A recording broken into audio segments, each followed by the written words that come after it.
Давид от София и днес ще направим интервю на един селянин. Ето го и него. Айде, Гошо, ставай! Гошо, айде, ставай! Колко време спах? Аз не съм учител по математика, аз ще ти направя интервю. Какво е това? Ще ти задам няколко въпроса, а ти ще ми отговаряш. Аз съм много добър в това. Добре. Откъде сте? От село Левуново. С какво се занимавате? Паса крави. С нещо друго? Събирам бокуци. Къде живеете? Навсякъде. Значи вие сте бездомник. Какво е това? Такъв като вас. Добре. Какво получихте за Коледа? Бидон със зеле. Коя е любимата ви храна? Бахор зеле. Откъде ги взимате тия бахори, зеле? От бокука. Добре.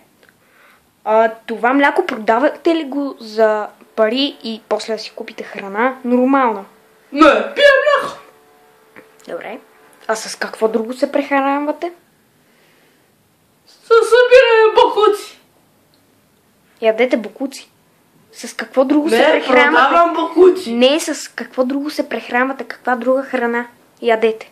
Освен Бахор мляко. зеле и зеле с бахор. Добре. Така. С трето нещо занимавате ли се? Не. Дайте да ви видим усмивката. Селска. Обаче Бог ви е дал очи. Сини и то хубави. Не се обръщайте, говоря на вас. Ето там, като гледам, има някаква хлебарка. Това ваш приятел ли е?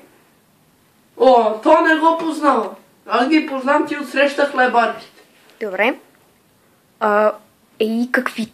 Какви дънки имате? Откъде ги взехте? От коя кофа? Вторичи суровини.